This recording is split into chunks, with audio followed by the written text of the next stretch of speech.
Okay, and you are good to go. Thanks. Welcome to the Annapolis Environmental Commission. This is our April 28th meeting, and I'm Bevan Bucheister, and I'm the chair, and I'm calling the meeting to order at 7:05. Just wanted to do a little roll call for the members that we have here. I see we have Allison Colden, Ann Stevenson, Jeremy Hansen, and Randy Rao. So we do have enough members to approve our minutes. And I also want to note that a few members couldn't be here tonight, but we also do need one more person to make this a. So we'll talk to the city about that. And if there's anybody out there listening that's interested, please contact Hillary Raftovich or contact somebody in the mayor's office, and we would like to add another person when we can. So first I want to introduce our guest tonight. We're having Brian Adams, who's I think, Brian, I think you're the city forester, but you're with planning and zoning, and he's going to review the tree canopy report. Yep. We just got done. And I just found out that I don't have a camera because I'm logged in remotely at home, and it says it doesn't detect the camera. So I guess as long as you can hear me. Maybe one of us could pull up the tree canopy report and share it. Well, I actually have some slides I can go over, so you don't really need to see me. Okay, yeah. All right, but we can see your slides somehow. I think so. Hopefully. Okay, we'll see. And then we're gonna have share your screen. We'll have Pat Mulligan from St. Mary's. St. Mary, she's the chair of the St. Mary's Environmental Stewardship Committee, and joining her from DNR is our Philip Stafford and Claudia Donegan. And we're going to hear about their Living Shoreline project. And then we're also going to hear later in the agenda from Barbara Beeler from the Ad Hoc Comp Plan Working Group about ideas for the comp plan. So I'm hoping you all, for members, that you all got a chance to review the March 2021 minutes. I know some corrections were sent to Tammy, and did anybody else have any corrections for Tammy? I reviewed them and I'm fine with them. And if there's no corrections on from anybody, then I'll entertain a motion to pass the minutes, approve the minutes. I move to approve the minutes as amended. Okay, do we have a second? Second. All right, all in favor? Aye. Aye. All right, no opposed. Okay, minutes are approved from March 2021. Moving right along, the status of our action items from the last meeting. We had Randy Rao and I had drafted a memo on DEI, diversity, equity, inclusion, and justice ideas for the city. We have not polished that up enough to send it, and I think he did just put it in our Google Drive. So I'll just ask everybody to have a look at it, and we'll get it sent in the next few days. But I did want everybody to have a look at it, and there were some other ideas that I think were mentioned during last meeting that I do see in the minutes that we haven't included yet. So that's we still have to polish it up and send it. Any questions on that? Okay, so let's hand it over to Brian Adams, who is going to review the tree canopy report, and then we'll have a Q&A period after he reviews the report for us. So I hope you all got a chance to look at it. Okay, and I'll keep an eye on the clock for everybody. We're hoping to keep this to about a half hour. So Brian, are you able to share slides? I see you're still on mute. Let me see if I can take him off mute. I don't think I can.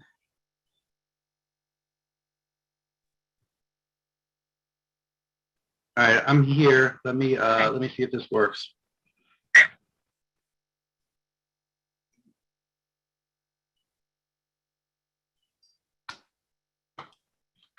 I'm gonna put myself on mute. You guys see that? Yes, got it. All right, great. So obviously I don't have to tell you guys the importance of green infrastructure and all the services our trees are providing to us. Last year there was a tree analysis, tree report done back in 2006. So it'd been quite a while since we had assessed our tree canopy, and we initiated a new analysis with the University of Vermont last year, and they got the information to us late at the end of the year and then into the beginning of this year, and we've just gotten all our information back from them finally. So essentially what they've done is they've mapped, our urban tree canopy, which is defined as all the, the layer of leaves, branches, stems that provide tree coverage of the ground when viewed from above. And then they've incorporated a bunch of other data such as land use, other demographic variables. And so that we've got some good information that can provide us with information moving forward and how we can work on our tree canopy. So let me do this. So they assessed the city of Annapolis. They took out the Naval Academy, and they took out Anne Arundel County as well. They have a big property down here on Spa Road. So those areas were not included in the analysis. This is an example of what the land cover mapping looks like when they put it all together. So it's very accurate. It's very detailed. You can see trees. You can really kind of make out individual trees, and I'll show you later what they were able to do with that. Does everybody know do I need to give a background on how this is done or anything like that? Okay, so I just want to run through this. So overall, what we found was from 2011 2017. That's the period of time that we did this report. That's because 2017 was the last year that Anne Arundel County flew and collected LiDAR data. So that's our source data. We needed to rely on the county's LiDAR data. We don't have the kind of money to actually go collect our own data. So we are at the hands of the county, and they provided us data from 2017, and they went back to 2011. So that's the time period they looked at. So as you can see, we've lost 78 acres total. We were at 43.6% in 2011, and we are down to 41.7 in 2017. So that was, it's 4 years ago that this was done. So what we've done since then, hopefully, is not more loss, but we won't know until we do another assessment. So, along with loss, there's also gains. So there was trees that grew more, there was trees that were planted. So there were gains, and there was a lot of loss. And so we've got the difference between them making up what was truly lost. This is acres. This is by acre. So this is an existing tree canopy in acres. The yellow and the pink are what they describe as possible vegetation areas. So that would be all the areas that are grass or low vegetation would be in the yellow category.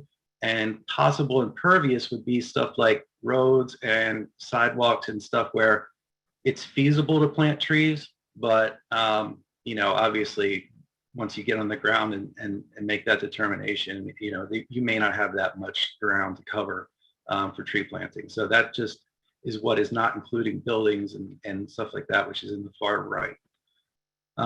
This breaks it down by land use. And so what you see here, what sticks out is that the greatest loss was in the single family category. So that's our residential districts.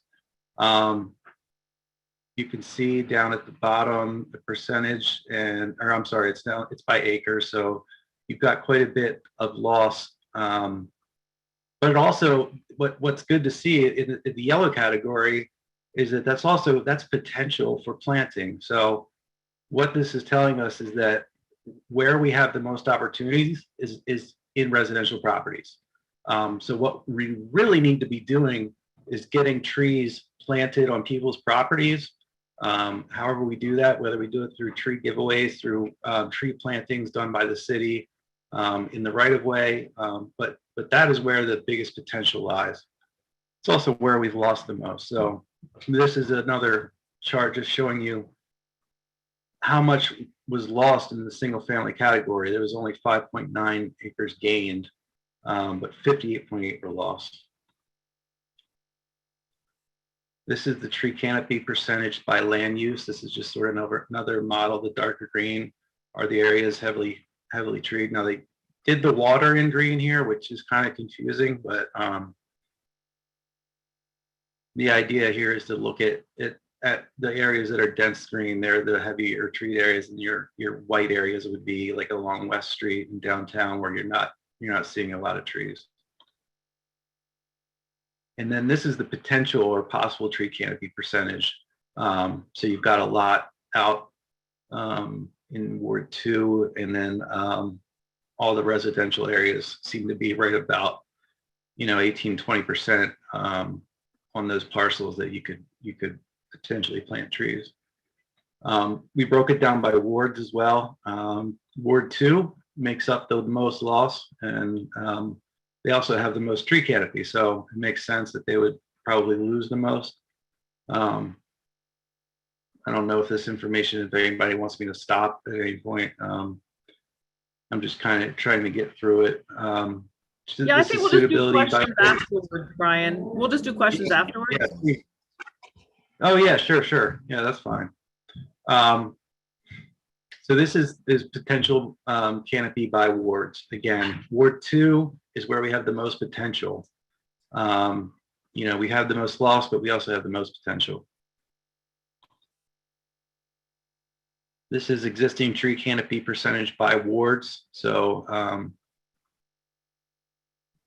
5 is pretty heavy in the green. 2, 8 as well. Ward 1 being the least. This is also the potential canopy. Ward 1 being the least. 7, and 2 and 4 having the most potential. They were able to do a height analysis for us. What they did was they actually took the individual trees and created polygons with those individual trees, and then they're able to map the height of those trees. So what you see here is sort of an image of how tall the trees are. So the dark purple would be our taller trees, and then as you go down in the height classes, you see.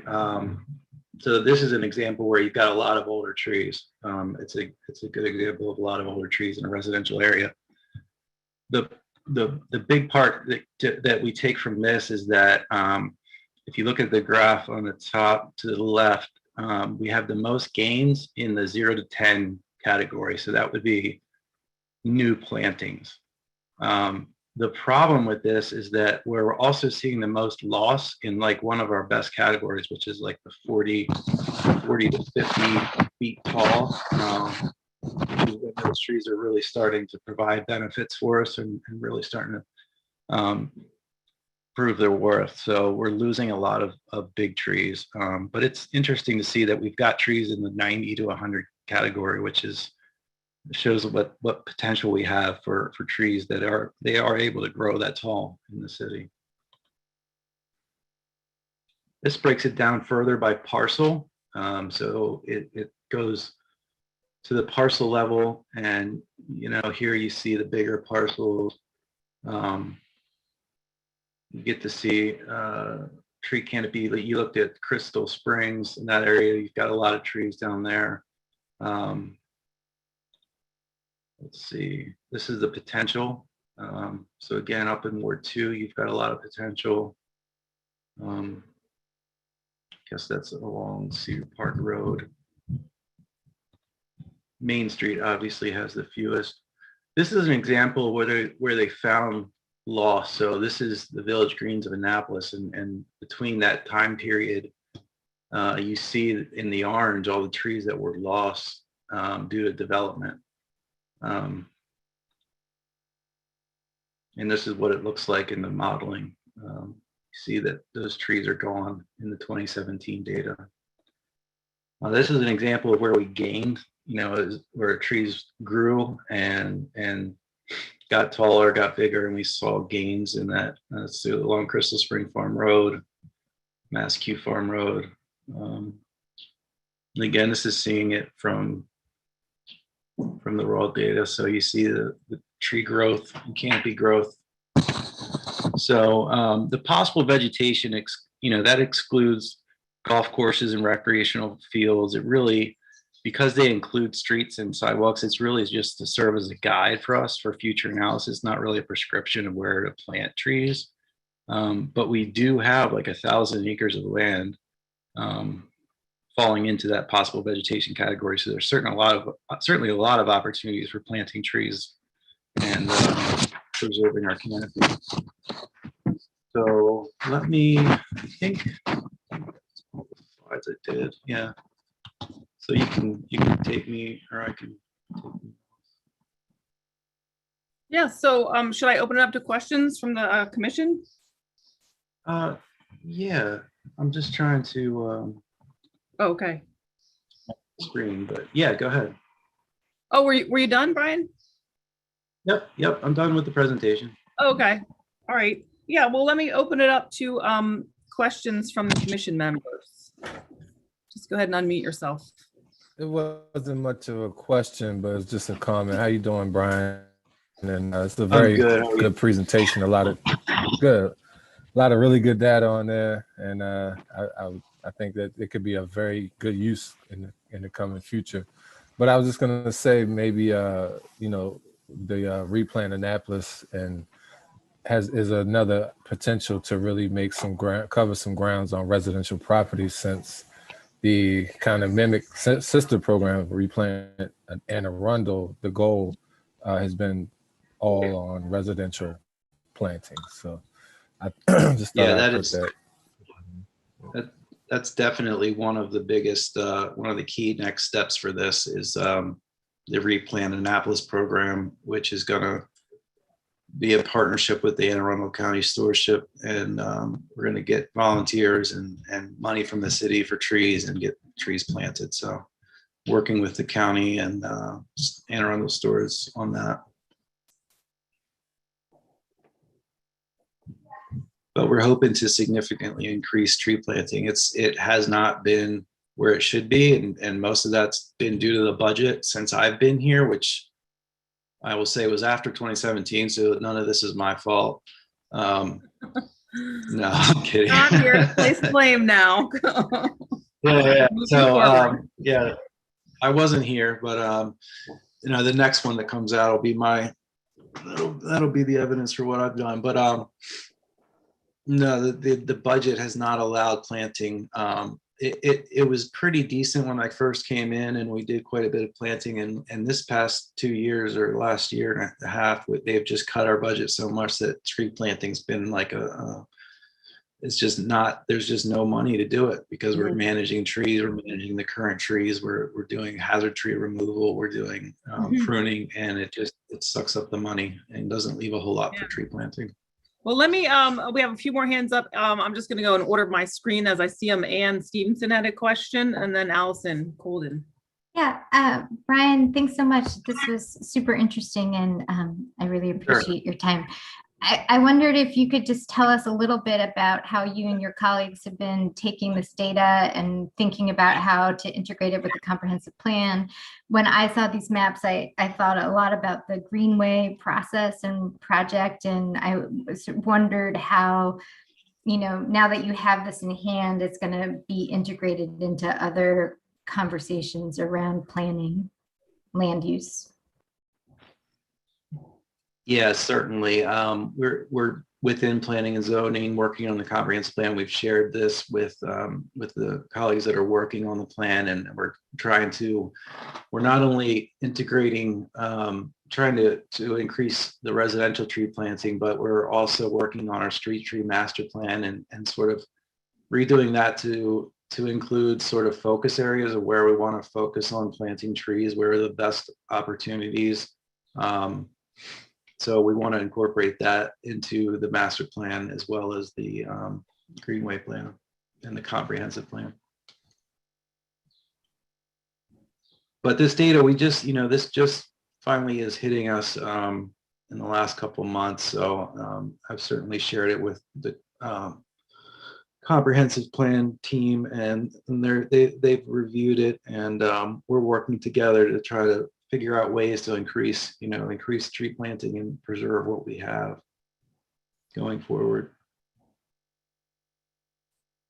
Thanks. So were you going to create a plan, a tree planting plan to put that in the comprehensive plan, or was it strategies or ideas or what? What exactly? Yeah, no, it was more like strategies and ideas. I've Okay. got to work with him on coming up with ways to do it. You know, we had a meeting a couple weeks ago and just discussed it preliminarily, but so I've got one thing I'm working on, which is the street tree master plan, which needs to be updated. And then the comprehensive plan, we're trying to incorporate more of this into it to focus on areas that should be used for tree planting, areas that need to be Mhm. you know, looked at, and also what needs to be preserved. Okay, let me, So we open up to Allison. Oh, sorry. Oh, go ahead. Go ahead. Oh, I was just gonna say Allison had her hand up to ask a question. Yeah, I actually have a couple questions.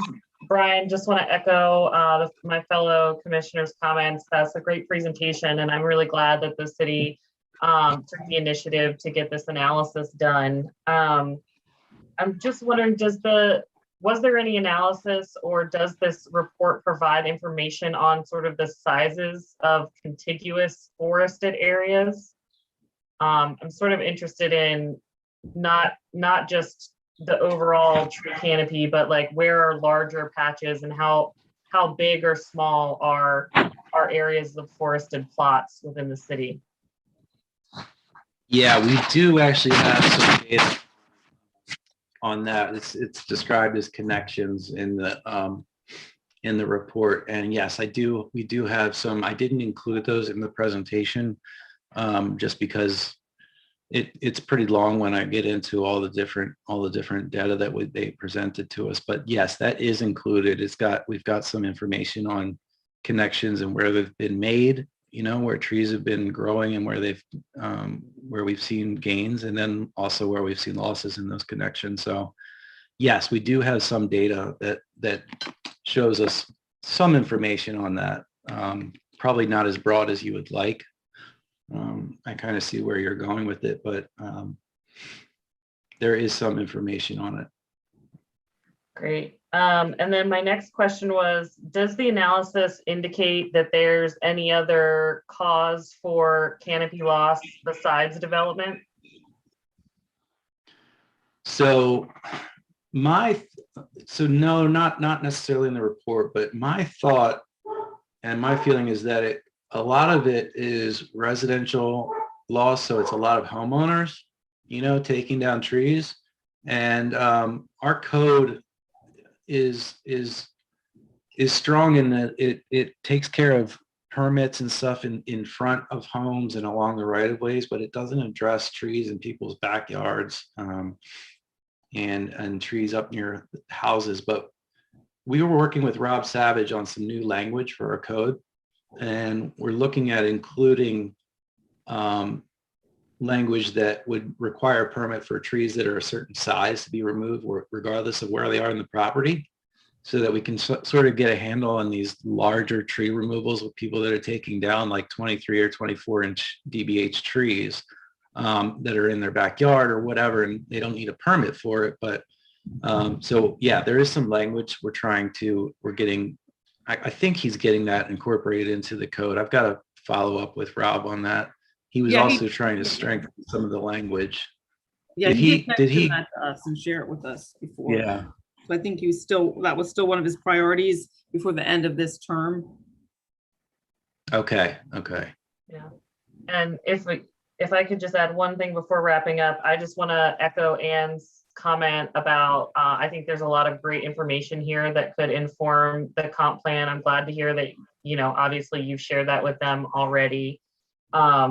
The one thing that concerns me, and you please correct me if I'm interpreting this wrong, but with the loss of the larger trees, it feels like we're sort of downgrading in quality, even if the canopy is not changing as much as we might think. So I'm just hoping that maybe that's something that can be considered in the comp plan process. But thank you. Yeah, and the other thing is that we are, and I've been brought into the development review now that I'm with planning and zoning. So that's something that I'm on the lookout for. And, you know, there was a great example on Annapolis Street where, you know, they redesigned the building to save a large oak tree that was along the street.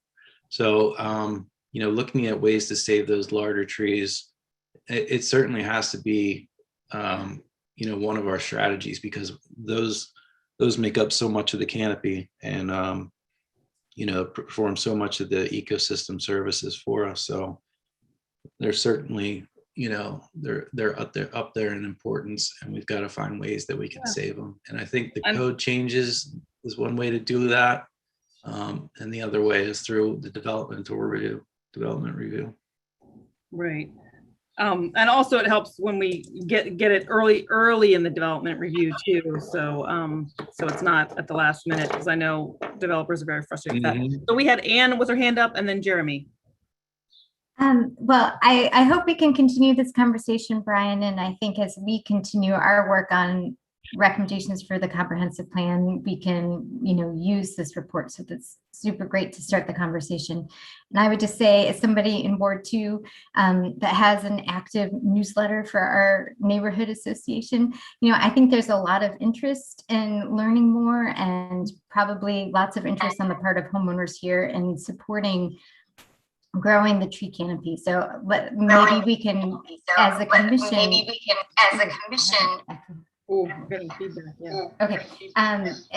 If we can support you and, having homeowner workshops or other talks, or presenting this to homeowner associations, or answering questions about planting trees in backyards, we would, welcome that opportunity. So we'll keep talking with you about that. Yeah, I agree. The community education is definitely key if we're going to maintain the trees in residential areas, because the people that are removing these trees from their properties before their end of their life, they're taking so much out. Which I don't know that everybody realizes what they're taking out of the environment when they remove these trees. And I also think that not a lot of people realize that we have protections for trees in our city code and in our redevelopment code, because when we talk to people in the community about trees, they say to us, there ought to be a law that helps us protect those trees, but we can't do anything about it. So I think if they know about it, then they will get involved and say, hey, wait a minute, you don't take that street tree down. It's a really big canopy tree. Right. But Jeremy, go ahead. So I was just curious, I think you had said there's maybe 1,000 acres of possible planting, and the report says some other figures, but how many acres are needed to reach the tree canopy goal? Is it 50%? Acre goal. 50%. Yeah, the goal is 50%, and I think that comes out to a large amount of acres each year. So it's going to be tough to reach to be somewhere around 900 acres per year. 900 acres to reach our 50%? 900 acres. I'm sorry. Wait a minute. No, maybe it wasn't 900. Well, we only have 1,000 acres of possible planting. Yeah, it was 90. It was 90 a year.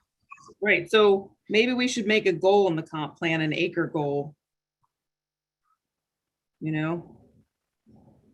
I think they put a goal into planning and zoning for 0.5% per year. That's basically what we need to do, is 0.5% for the next however many years, 17 years. Yeah, but I mean, it's hard to turn a percent into acres,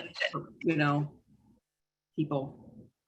And lastly, Brian, I just wanted to share that, when my time in India, what I was there for, I was there working on different techniques for building community capacity to solve environmental issues. So I really think that with the tree planting issue, there could be a great capacity amongst some of our communities that may be necessarily underrepresented or underengaged with, that could help to boost some of those trees in the ground type of thing, so working with minority-owned vendors. So if you want to have a talk about that later, me and you, I'd be up for that.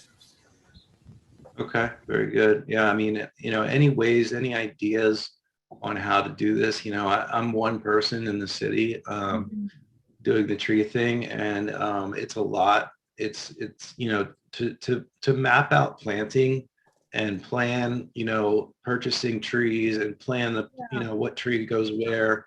It's a lot of work, and I did a lot of it. I've done a lot of it the first couple of years, and then the budget got hit. But it's it could be a full-time job.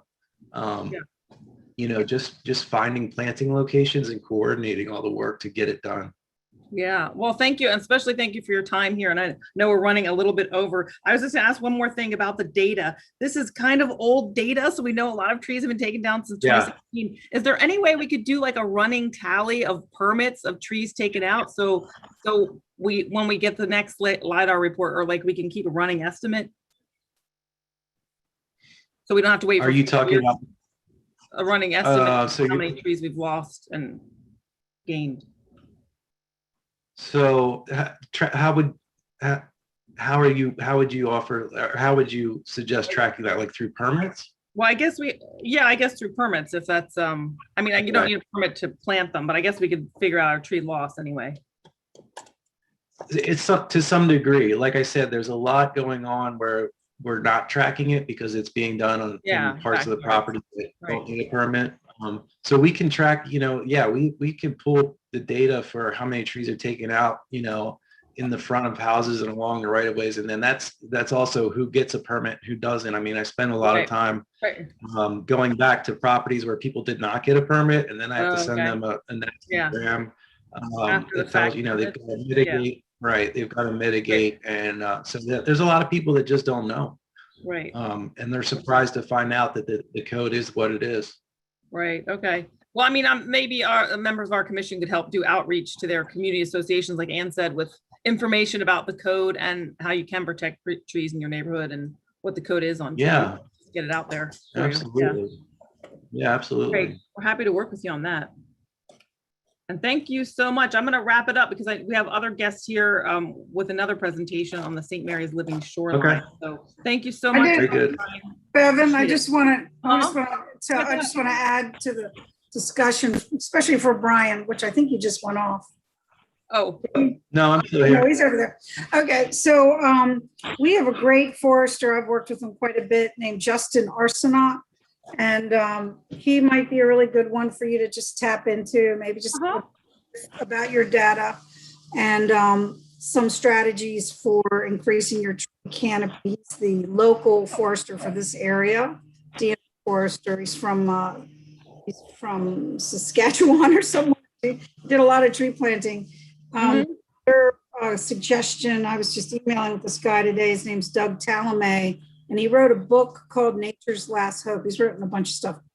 His recent book really gets to communicating the why to community associations. Not everybody knows why you should be a tree hugger. And his big message is about food deserts for all the birds that hang out right in your backyard. Birds, but they don't realize that there's these food deserts around their nests. They can't really travel far, and they need white oaks are the #1 tree, especially large ones for feeding Carolina chickadees and all kinds of birds. But you'll have to check out the book. You can also email him. He's a great guy. He's a great speaker. Okay. And he has an education series for community groups called the Meadow Project. So, so check out his stuff, Doug Talamay, and it's called Nature's Last Hope. Really good for teaching people the whys. And then Justin Arsenault, and I can provide. What is Justin's last name? Arsenault. He's oh God, what is that? It's a Canadian, French Canadian. Anyway, Arsenault. It's a French Canadian name. I forget the word that he is. He's it's a type of French Canadian that actually they traveled to Annapolis. They got kicked out of Canada. But he's from DNR, right, Claudia? So we can get that name to Brian. That's why that name is okay. We don't want to say anything about his family heritage about Canada. No, okay. It's cool. I can't. They actually. Annapolis, but I'll take. Okay. Ancient history. Okay, but anyway, that'd be great if you could connect Brian with Justin from DNR and give us the name of that other group, the Doug Talamay. So let's okay. Let me just hand it over to Pat Mulligan, St. Mary. She's the chair of the Environmental Stewardship Committee, and so Pat and your group from DNR are going to tell us about the project over there. Yes. Thank you. Can you hear me? Yes. Great. Thank you for the opportunity to talk about this project, the design of which we've had funded under a grant by DNR, and we're in the process of permitting, and we want to talk to you about our design and issues we're running into as we go through the permit process. But let's go to the next slide just to put some context on this to understand things I'll discuss later on. The image on the left is the current St. Mary's, the church, and then the Carroll House behind it. And please look to that line of hedge that's down near the bulkhead. Those are boxwoods.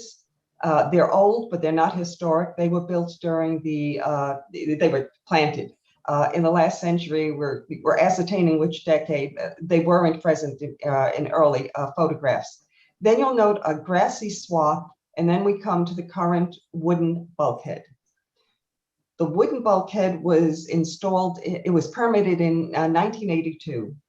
And about roughly halfway between the line of boxwoods and the wooden bulkhead, under the ground, is a historic stone seawall that was built by Charles Carroll. And the plan in general, and I'm going to have slides on this later, is to cut that wooden bulkhead down to about half its height, build an inclined slope out into the creek, and populate it with wetland vegetation. And there would be a supporting structure, a rocky supporting structure underneath it. If you'll look to the right, this is an image, a preliminary visualization that we're going to have updated because the artist got carried away and put in all these trees that we didn't intend to have, and they're obscuring Carroll House. But Brian would like that. We're going to update this picture to show high tide and low tide, to give people a perception of what the shoreline would look like if we can get this project accomplished. Let's go on because I'm afraid I have too many charts and I get through it. So I told you this, we've gotten our grant funds for the design. Construction funding is available if we can get the permitting. And we've had 2 pre-application meetings with HBC and several informal meetings. We have several issues with them. We're not getting very positive reaction right now. We're working it and going through variants of the design. But the issues are viewscape, the historic character of the shoreline, Department of Interior, Secretary of Interior guidelines, which is what the HBC takes its guidance from, and the whole concept of linearity in aesthetics, maintaining a linear appearance at the shoreline, because that's what was there historically. We're not a commercial project. We can't spend 2 or 3 or 4 years working this and then go to a bank for funding. It's government funding. So we have to be mindful of running out of money from the state. Let's go to the next. The rationale for the project is an obvious one, I'm sure, to this community. We want natural and permanent protection of the shoreline landscape. But something that I want to emphasize is the fact that a living shoreline plays a role in preventing climate change, or mitigating the change itself, not only its effects, because of blue carbon sequestration and nitrogen absorption, both from the wetland, and we might succeed even in getting some oases established. Those are very important in the rationale of why St. Mary's is doing this. And of course, there's other environmental benefits, such as water quality improvement and habitat for other species. Can we come to the next? St. Mary, the guidelines in the parish for why we're doing this, and this is an important point, is we want adherence to Catholic environmental doctrine, especially as it's recently been voiced in the encyclical that was published in 2015, Laudato Si. And remember, the Carroll property is a very important historic property. From the Carroll House down to the shoreline, he was the only Catholic signer of the Declaration of Independence. But the Carroll property entirely has been gifted to the Redemptorist order, who are the order priests who run St. Mary's and St. John Newman churches now. And it was gifted through an interesting document, and there's a little wrinkle on it that I don't think is widely known. The gift had a codicil on it, that said that the Carroll House, its gardens and its property always had to be consecrated to religion, which is, it's an interesting wrinkle, and it ties back to part of the motivation of the church in doing this. And we place very high importance on aesthetic conformity to the iconic view stick. We understand how important that view is to the city of Annapolis. In our opinion, our concern is for the view you get when you're driving over the bridge or walking over the bridge. And we maintain that the viewscape begins at one of the tide marks. It's from the water up. It's not what a snorkel could see as they were, or somebody paddling a kayak by it. And another issue is a preservation of the historic seawall, at least a do no harm stance towards it. We consulted an archaeologist. We've had a ground penetrating radar study done so we can once again map out exactly where that stone seawall is. Can we go to the next, please? Okay, now I'm going over some charts that you're probably familiar with already, but they're specific to St. Mary's site. The Carroll Shoreline is one of the longest linear stretches on Spark Creek under the control of one property, if you exclude, I think, the Naval Academy. It is very vulnerable to these changes. And I have to say, I'm retired from NOAA. First time I saw this data, I was aghast. The right side is potential sea level rise in three different potentials. The left is potential vulnerability to storm surge. But what I have to emphasize is that data was not yet corrected to account for the fact that the tides are higher. It's old data, and you'll note they didn't even put category 5 on this.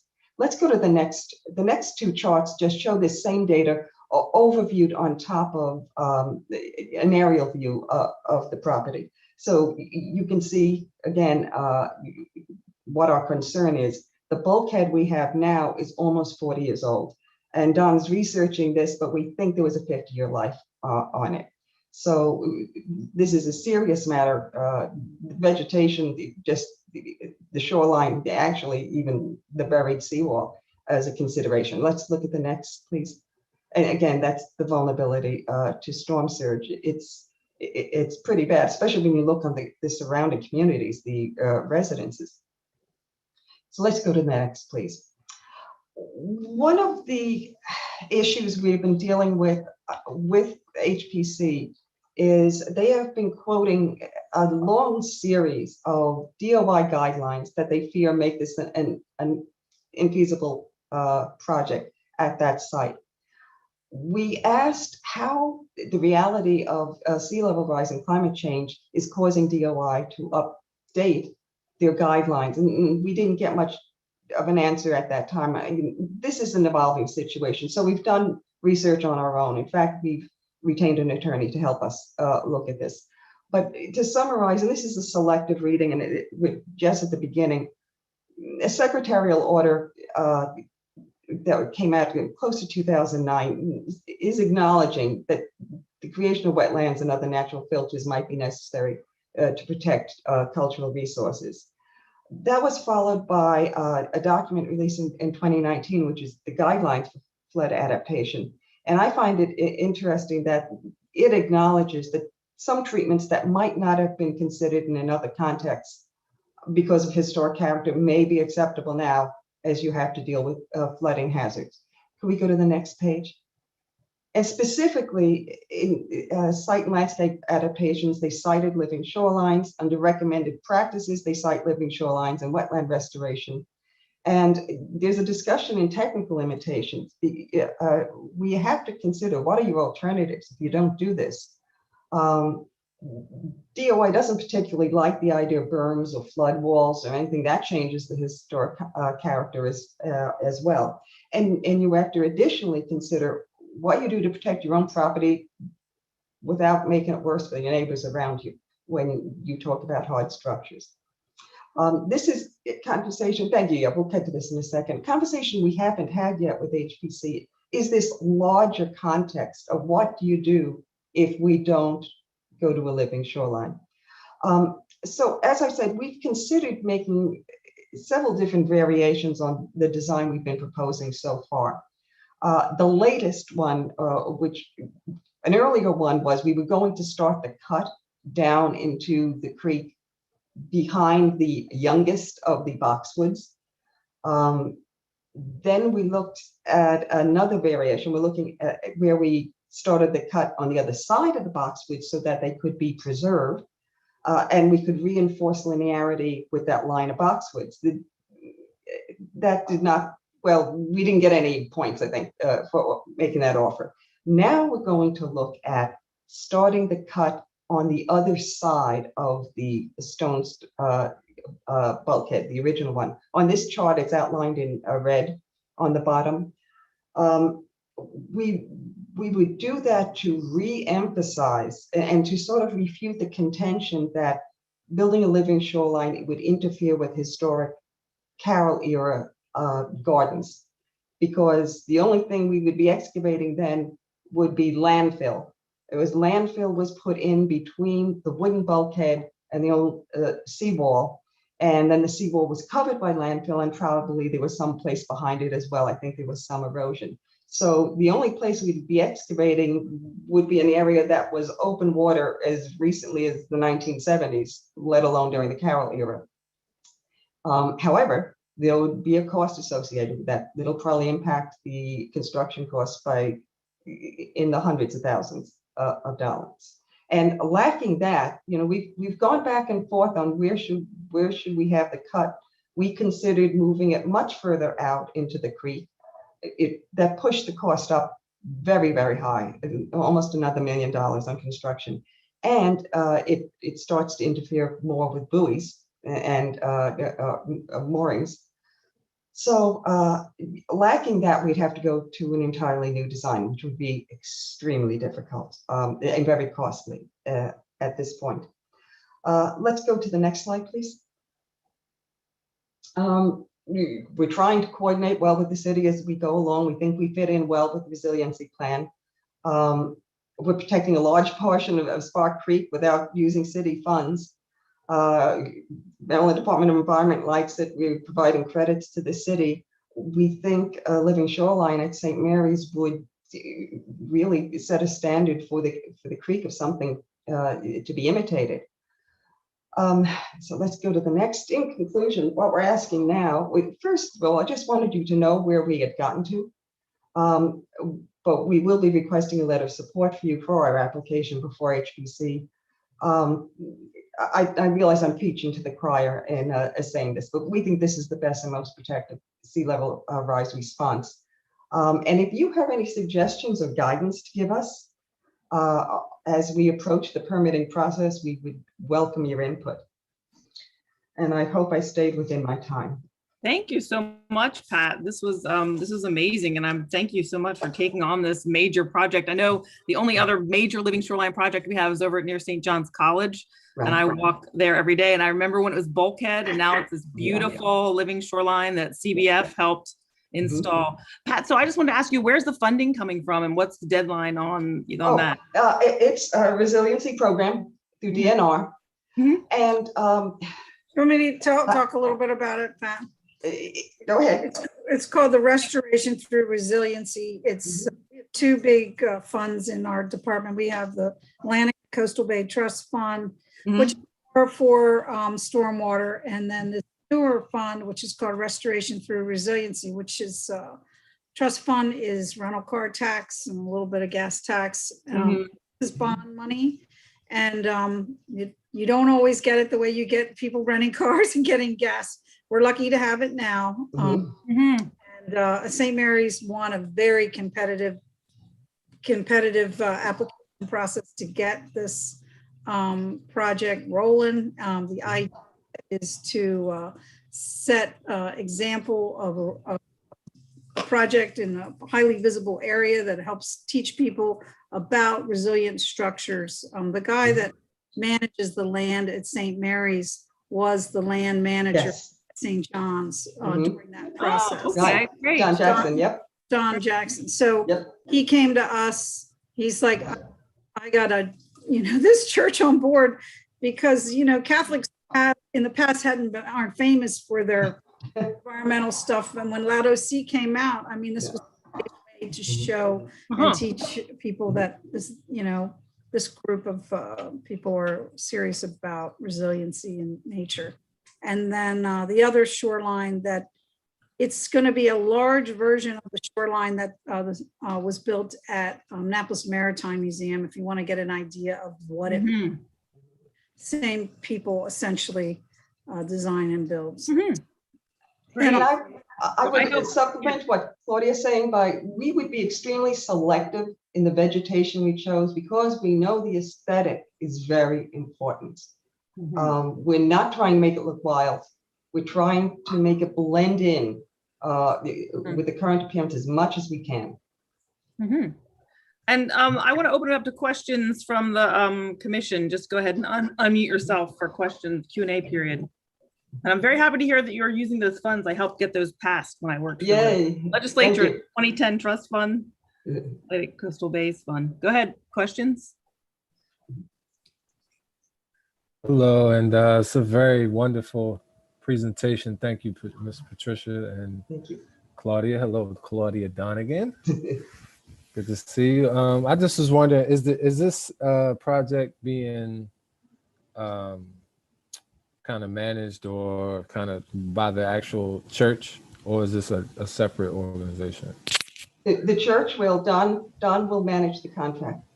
Okay, cool. I was just wondering who spearheaded this entire initiative, but you're saying it wasn't an outside organization, it was a church. Actually. It was the Environmental Stewardship Committee, which was founded by Gerald more than 15 years ago. Okay, cool. All right. You said the environmental, what was it? Stewardship Committee. Okay, gotcha. Within St. Mary's. Gotcha. I think Allison has her whole hand up as well. Allison Colvin. I just want to say, sounds like a great project, and really happy for this presentation. Thank you so much for sharing the information with us. I think you've got a lot of the information there. I don't need to tell you all the benefits of living shorelines, and I think we all know that as well. You did mention briefly the possibility of oysters down the road, and I just want to offer, please feel free to reach out to me if that ever becomes an interest or a possibility. Just want to comment, looks like a great project, and I hope you're able to overcome these challenges and get it in the ground. Thank you. I don't know if you knew Allison works at Chesapeake Bay Foundation and works on oysters. She's a scientist, works on oysters. So good connection there. Yes. We do intend to soak some of the supporting stonework in spat tanks and hope for the best. Not the prime site, we understand, but still hope eternal. Yeah, and Carl donated about 70,000 baby oysters to the Annapolis Maritime Project spat set in shell, and was part of the structure of the bottom all under the pier, and a lot of them lived. They moved around, they didn't stay in the bags. Anyway, so we're hoping to do that again. Great. And so I see Ann Stevenson has her hand up. Go ahead, Ann. Yeah, thanks so much. It was really interesting to see the pictures, and I hope that we can come walk it with you sometime soon. I have two questions. The first is, Pat, could you just walk us through the sort of steps that you need to still go through to move this project forward, and maybe the timeline for the funding? And then Claudia, I had a question for you. I wondered if the State Historic Preservation Office and other historic folks at the state level could be involved or could provide guidance, because I imagine issues like this are going to come up outside of Annapolis too. And I wonder if there are ways that we could help you, I don't know, get more sort of resources to help local historic preservation entities make decisions on things like this. I don't want to use the word stuck, but right now with the permitting process, we are stuck at HPC. We have to get out of HPC and we have to meet their requirements. And I mean, I would say there perhaps is some feeling that there shouldn't be a living shoreline at all. So yeah, I mean, it's been that bad on two of them. So right, we're chipping away at this bit by bit. And we, as I said, we've hired an attorney to help us. And I think some of you know Anne Fleegston. Oh, yeah. Right, so she's helping to guide us through this. Our project manager at DNR would like us to get through one rung of the permitting process this year. And so we've got, I think, we're about to have another strategy meeting, a large strategy meeting with the property owner, the Father Woods, who represents the Redemptorist Order, on Friday. And we're plotting out what our next approach is going to be with HPC. What we have to get to is agreement on what design, if any, would satisfy HPC. And if they want changes, to be assured that they won't change their mind later on if we go to the expense of making changes, because we pretty much run through our design money already from DNR. Thereafter, if we can get through permitting, we'll have to ask Nicole how long construction funds can be kept open. I think we've got maybe 4 years left on that money, but that's not to say another project couldn't try to make a raid against it. That's why it's important to move, I think, this year. Claudia, do you think that that timeline I gave was the correct one? Yeah, that's good. And like, I think also maybe part of Anne's question is HPC, once it goes through that and it goes into the full permitting process with the Corps and MDE, and then the a lot of the historic preservation, actually Philip might know better than me, ran through a big project. They get all dinged when a permit comes up that has historic property, and they start. But it would be good, I think, having an earlier connection with that group is a good idea. Yes. Yes. Also, Philip, who works with me, is working with Pat to sort of devise a public outreach campaign. Right now, we basically only hear about the people who hate it. Yes. People who are worried about this wall that's 3 feet back and 2 feet underground that some African-American slaves built Fort Carroll, made out of oysters back, you know, in the 1800s. And then people who hate it are ones that want an English look to the shoreline, an English garden look. And unfortunately, it's hard to do that and create resiliency to climate change. Yeah. You know, just in terms of the plants and everything. But the only good thing we're listening, and we're trying to linear, but really Philip and Pat are going to start rolling out a public outreach people that are going to love it, like you guys. Yeah. And if you can give any suggestions on what the next step there should be, I appreciate that. And you all had asked also for a recommendation of support. I mean, I'm ready to say I fully support this, and thank you. But I also wanted to know, like, what are the specific things that the historic preservation is? The linearity. Linearity. The old stone. No, wait, but excuse me. In the minutes, in the cited objections, they have not listed that. The things that have been listed as objections are DOI regulations and infringement on the historic gardens. Specifically, that's what the minutes reflect. What Claudia said is true in our conversation in the meetings, and to some extent, maybe even our effort to protect these seawall may or may not be a concern of theirs. It's certainly been discussed, but it isn't reflected in the minutes. The minutes reflect DOI. And the gardens. And DOIs was what? The historic character. I have that in my notes, but what exactly? And viewscape. Viewscape. Oh, okay. Well, I mean, yeah, if you go back, I mean, what period of history are we looking at? Thank you. Go back to John Smith, it would have been living shoreline, right? Right, exactly. I mean, we are somewhat selective in choosing a moment in time and saying that's the history we've got to protect. Yeah. So yes, we will, as I said, we're chipping away at that, especially I think we're chipping away at the DOI regulations. I'm encouraged by what I've read in the regulations. However, I'll bet there's a hierarchy of regulations like in rulemaking and so on. Right. So I don't know if it's all caught up yet, that process, but we will chip away at it. I think where we could use some help from this group is in explaining the larger context. One thing we have to explain more fully is there aren't a lot of options. I mean, the one thing they don't get to keep is for it to look the way it is for now and forever. It isn't. There is no universe in which that can happen, or necessarily even to replace that bulkhead, even if you disregard the Living Shorelines Act, the way it looks now, because it would have to be raised enough to account for the rising water, which would also change the character and would make it more of a flood wall than a bulkhead.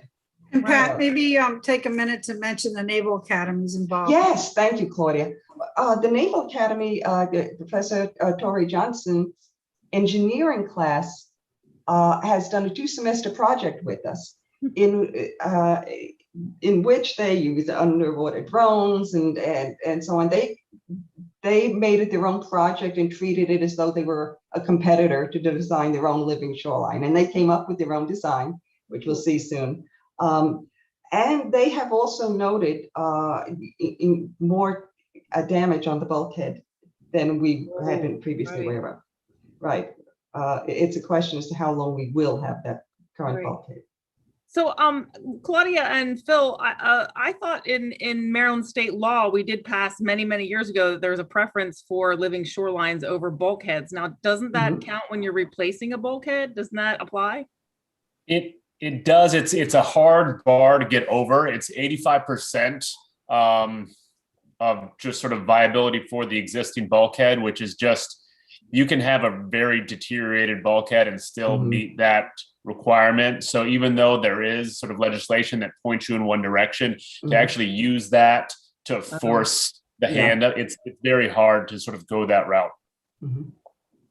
But when they were deciding to replace the bulkhead, I mean that might be a helpful argument for HPC is like, when you do replace this bulkhead 10 years from now, when it fails, the preference is living shoreline. Yes. So, you know, why don't you just pass it now and let them do it now? Yes. So, I mean, that might be an argument. Yes. For HPC as well. To be made again. Yeah. But you bring up a very good point, though, Ms. Patricia, is that one of the biggest challenges in a lot of this environmental sustainability work that we wanted to all do in this world is a lot of times that the bureaucracy of things tends to really impede on a lot of people's just natural common sense and common observations and you know, staring at the science of things. Yes. And you know, it'd be very interesting to have even a thought about ways in all of our work that we do here individually and how we can try to cut some of the fat off of that, because it really is.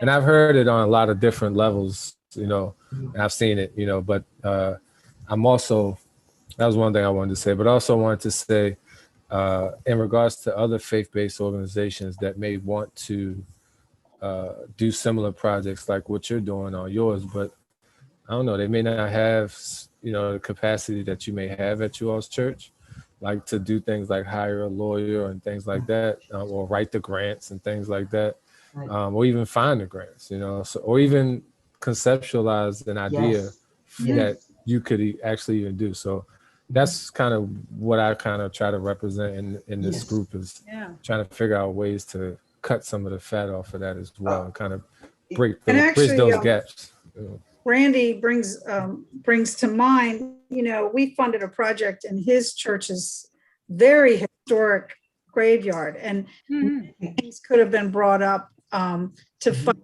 that, but it was the norms and values of the group that embraced the shoreline.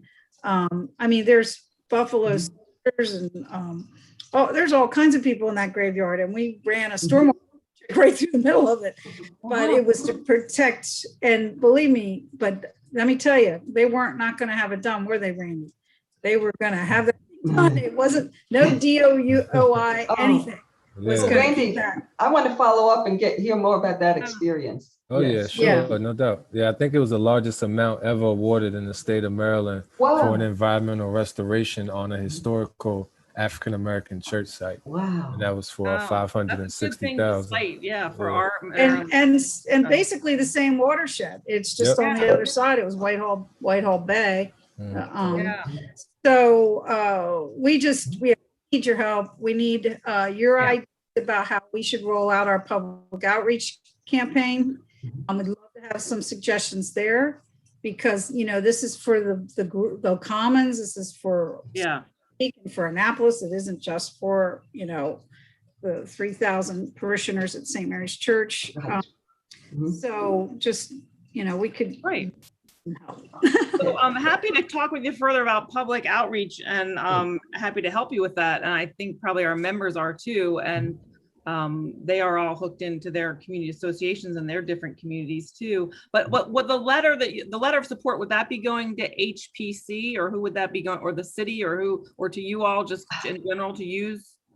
Claudia, I was asking for HPC. Do you think that's the best target? Yeah, I would send it to the mayor because I get the feeling that he's getting nervous about all the pushback from the historic people, all 10 of them.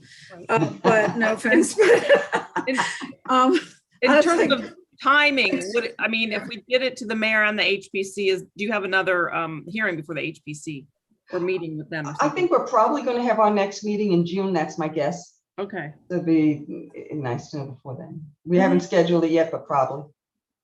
All right, and I do have to ask the sense of the commission or the commission if you agree that we should do a letter of support. So I just wanted to, you know, that's something we have to vote on. So I would like to I moved to write a letter in support of the project, and I think highlighting many of the reasons why we are supporting it that we've already discussed. And it sounds like we'll have enough time to share a draft letter with the commission members before submitting it.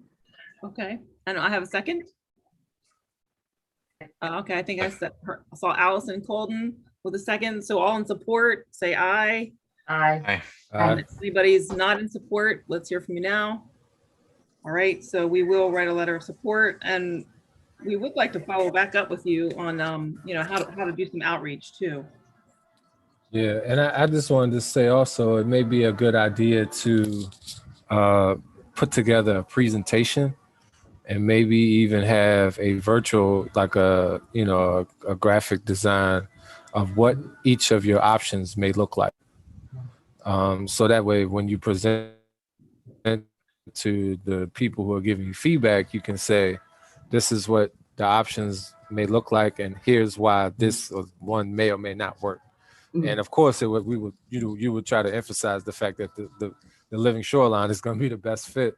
But I would say maybe try to lay that out, even with a graphic configuration that looks like kind of like those pictures you shown of what it may look like. Yes, thank you for this suggestion.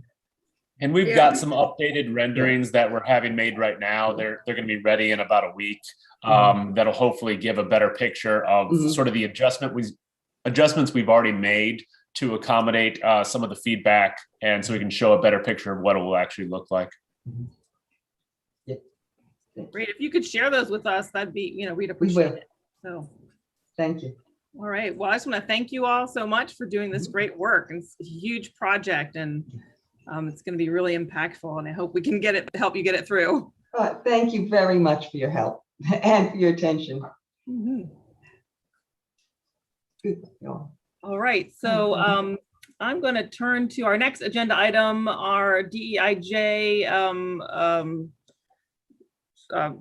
part on the agenda. I know we talked about that letter we have in Google Drive, and we needed to add some ideas that are on our minutes from the last meeting. And we were asked to sort it into categories too. So there's a little bit more polishing to do on that. So we will get to that, I think, this weekend. Also, Randy, did you want to talk about any of the events you did over Earth Day? We didn't. I forgot to say Happy Earth Day to everybody and Happy Earth Month. right? Earth Week, Earth Year. Yeah, so just to give out my, my Jedi report. That's I'm switching it from DEIJ to Okay, Jedi. yeah, I've seen some places do that. Yeah. But anyway, just there was a lot being done during Earth Week, Earth Month, or Earth Week, Earth Day. Earth Day was kicked off with a launching of the City of Annapolis Replant Annapolis program, which is going to stem off the sister program Replant Anne Arundel. And so we had the partners there, WSA, HACA, and the mayor's office was also there, a few others from the community. DNR was present, Forest Department came, represented themselves well, and gave out a, what was that? They gave out a, some kind of plaque or recognition to the mayor's office as well. So that was really neat. They planted 3 maple trees right there on Tyler Avenue. And, the whole vision behind that is, kind of working with community members that may be underrepresented and things like that to help them create training programs, training initiatives for environmental restoration. And then, let's see, we had one of the, I think it was Saturday and Sunday, were Earth Day projects, which was, I think it was over 100 or more projects right down Spire Road. There's a painting on the side of the street there. And, Robinwood, there was a raised garden installation that I was a part of with D Ward and his organization called Black Excel, where we built 3 huge raised gardens for vegetable crops and fruits and herbs in these public housing communities, so that people don't have to necessarily go too far. And it also teaches them, some of the youth which were out there with us, how to, dig their hands in the dirt. Why you want to put things like, lavender in there to keep the bugs away. So we're giving them a lot of environmental literacy training and tips and mentoring as well. So that took place in Robinwood and Eastport Terrace, and in the Harbor House community. And what else? Replant Anne Arundel had a event at Beechwood Park, which is a park that has a very rich history in African American roots and Native American roots. And they had invited the county council, county exec out there to plant a tree, and also to announce the great things that Replant Anne Arundel is doing. I also was able to have a one-on-one with him and just express the commission's interest in getting the environmental coordinator from the county to attend bi-monthly one of our AEC meetings. Because environmental and sustainability, our issues, they don't stop at county lines or city lines or state lines. They go right on across. But I noticed, I've mentioned this in our meetings before, of people, it seems like we work in a lot of different silos. So having someone come, I think, to represent from the state and the county, I think that over time we could exchange a lot of our data and just be on the same page with a lot of our activities to better be on the same page. I'm sure I'm probably leaving something out. I'm sorry. I was on a panel that was asked to be on a panel as a panelist for Morgan State University's Earth Week presentation on why environmental careers are fun. And so I, of course, just, talked about what things we've been doing and some of that good stuff. So that was pretty interesting as well. And also announcing the new role that I'm in as the C Stream director for the Chesapeake Research Consortium. And I'll be housed at the Smithsonian Environmental Research Center in Edgewater. And I'm the new director of that program, which is an internship program that for HBCU's internships for environmental careers. So that's perfect. I think that perfect job for you, Randy. So happy for you. Congratulations. And I mean, you've done like so much this month. I know I did a cleanup, and Jeremy did one too, and tried to get some going in other places, but yeah, you've just been all over the place this I know, last week or It's so, been a really. a busy Yeah. month.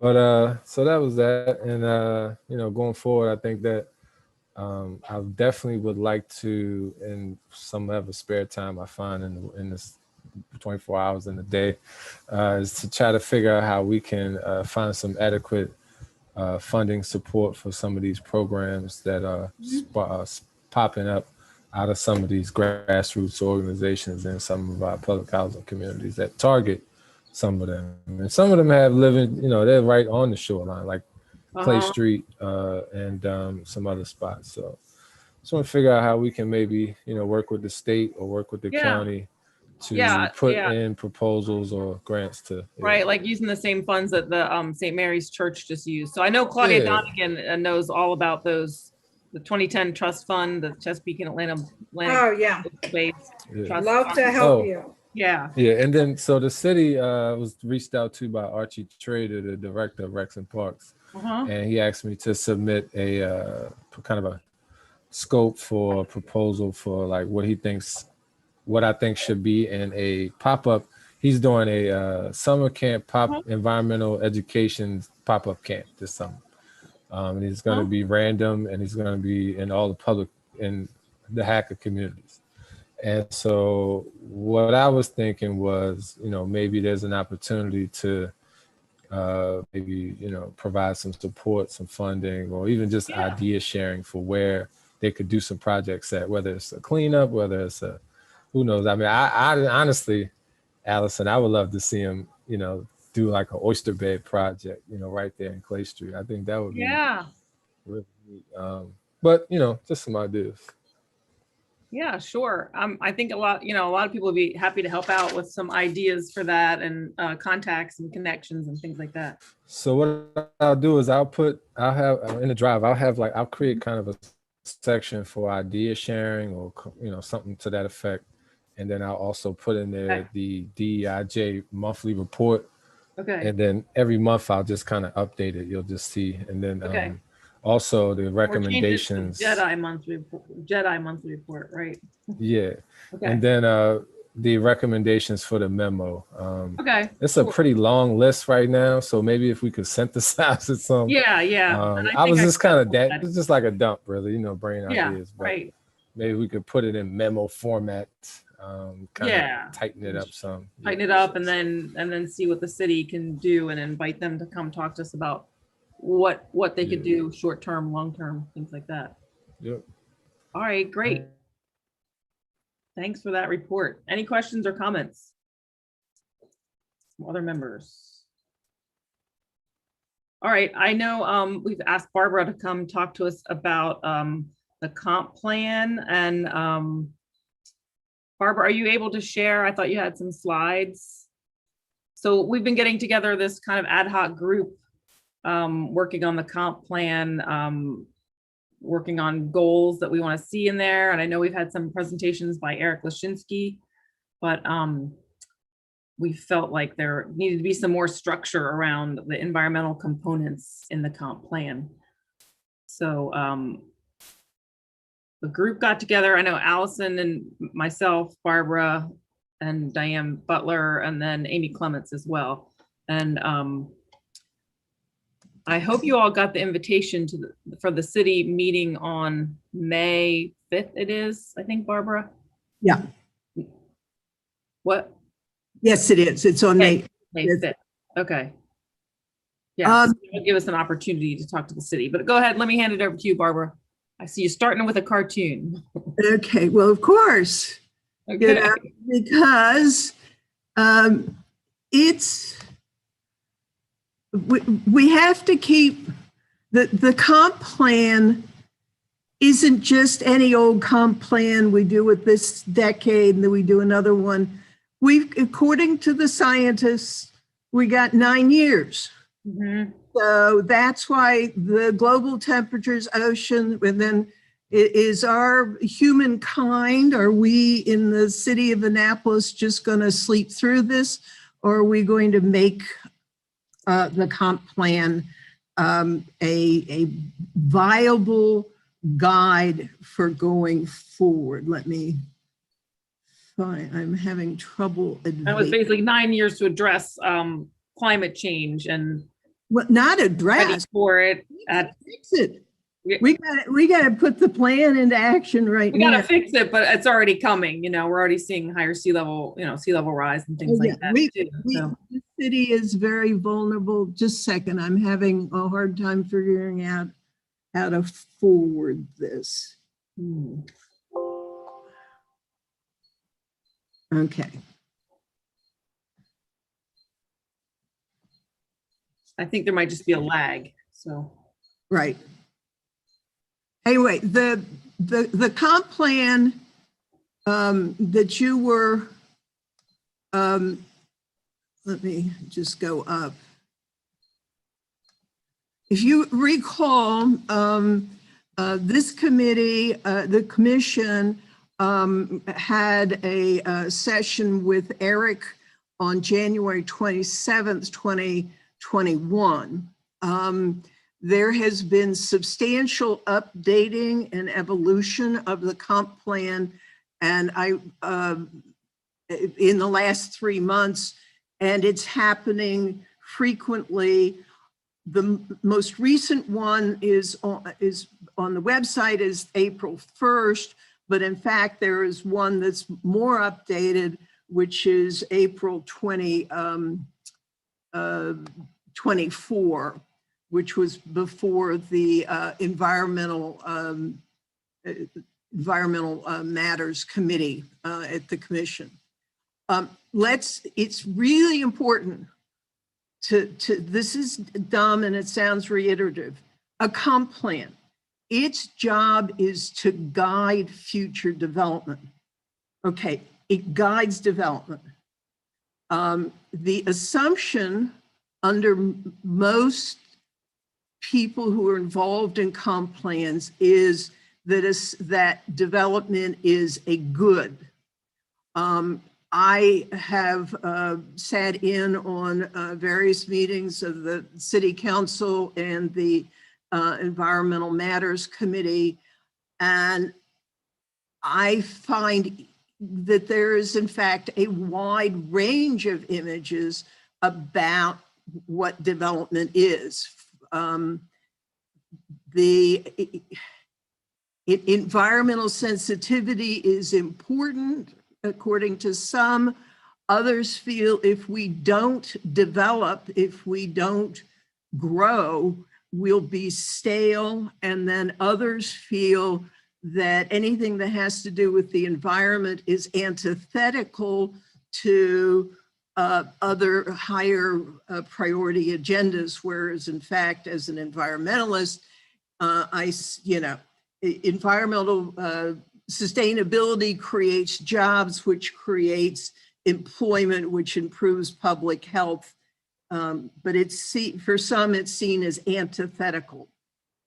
So there really is a tension underlying the whole discussion on how to sustain environmental resources while developing the city. A conflict between smart growth and preserving open spaces, which we know are so important for public health and equity issues. Planning and zoning is the lead agency because of course they set regulations and zoning requirements, including the concept of global change or sustainability goals is a new concept within the planning profession. And frankly, it's not well integrated. As Bevan said, there's been a group of us that have been working, that have been working together to sort of brainstorm what we would want to see in the comp plan goals, and particularly the following set of goals are things that we don't see either existing in the plan that we were working with or are not highlighted sufficiently.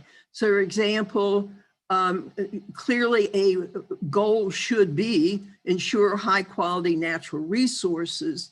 And under that is a need to focus on air quality, which has sort of been ignored in planning and zoning decision-making, and does not appear in the plan at this point. So we thought it was very important to include it. We also thought it was very important to say that the city, which owns substantial property and assets, really should serve to preserve and protect its natural resources and be a model. So we should do the right thing, and that should be a model. For example, I had wanted to ask Brian, is it possible to delineate what are the properties that the city owns in his tree mapping, and begin to look at where could we be planting trees in city-owned properties.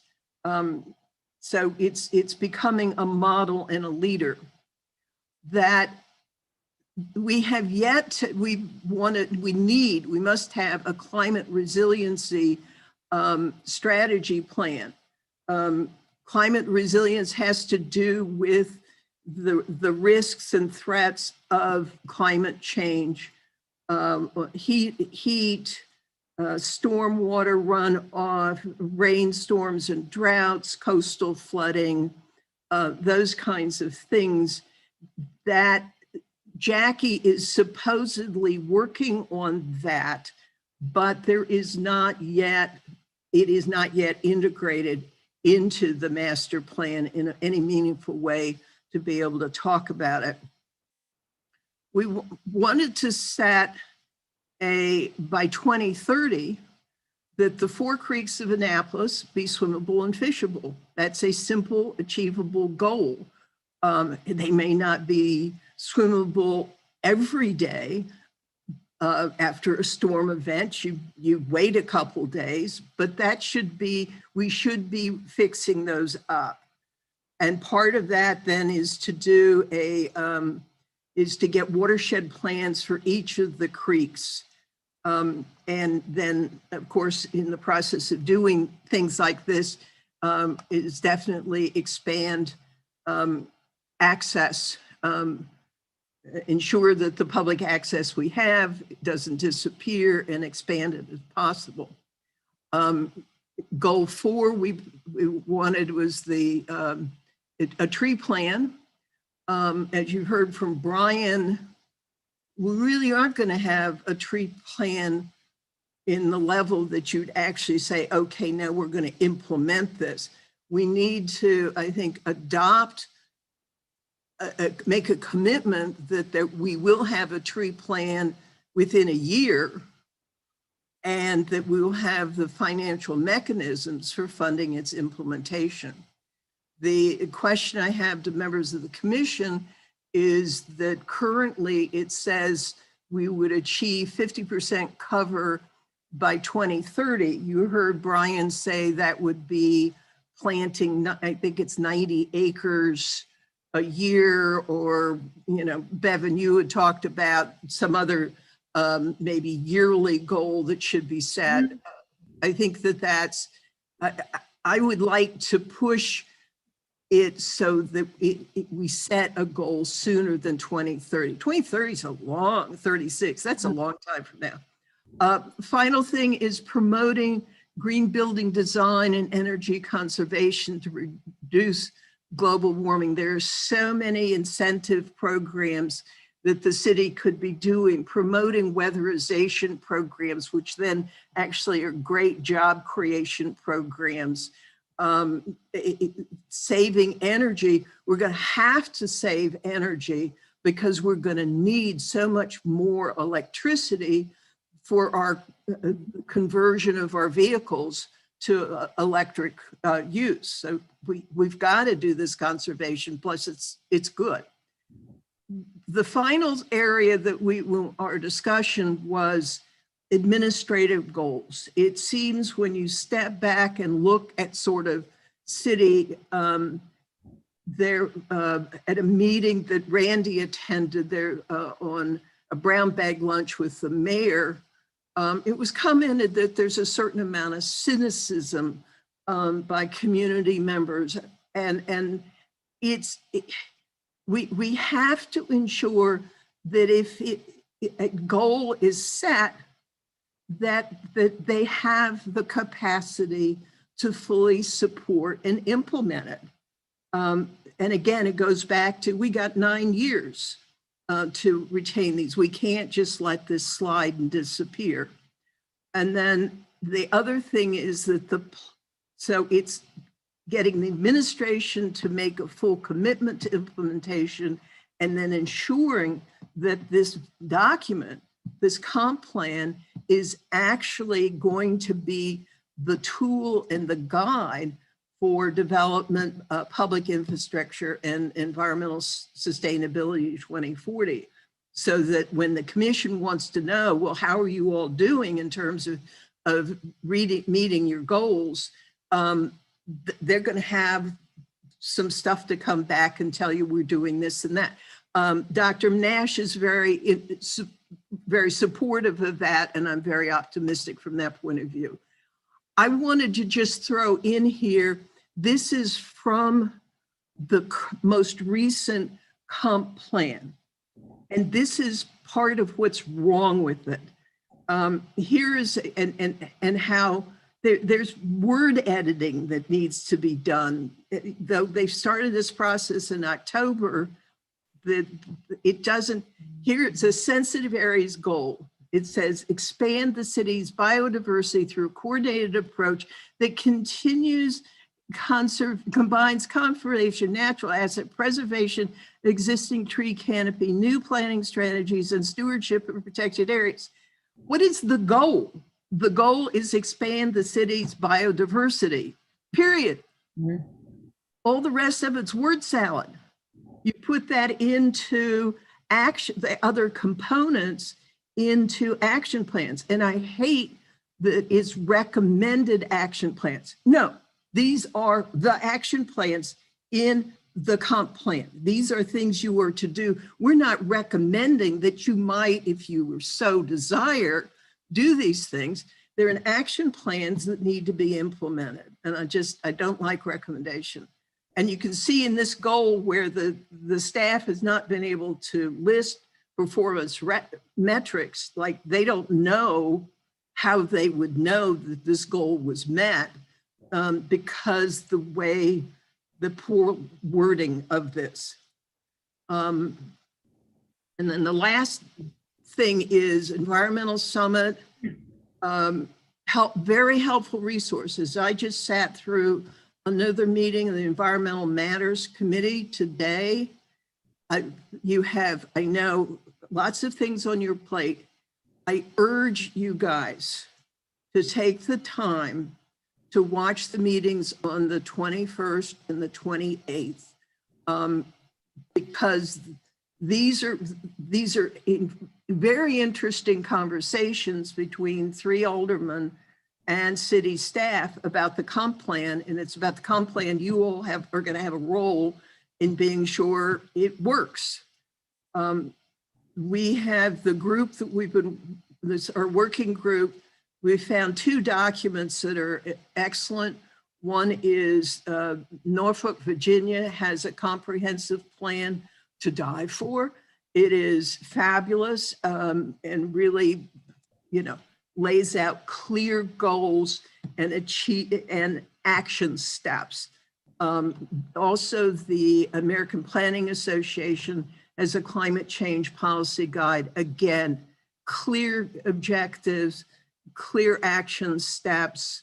I just wish the city would get them to edit so that we actually know what they're talking about. Because at this point, it's really hard to know what it is in a lot of their goals that they really want to do. So how can you have an informed conversation with them if what you have to do is spend the time saying, well, what do you really mean by this? What about re-editing it? And that's the Environmental Matters Committee folks did spend time today making edit recommendations, which really shouldn't be happening at this point. Okay, thank you so much for your So, yeah, so let's hear, anybody have questions for Barbara or comments or, you know, suggestions, ideas? You want to look back at any of the slides that she showed? or things that have not been included. Allison, the greenhouse gases, I think is a very important add-on. Oh, I see Allison has her hand up. Yeah. Go ahead, Allison.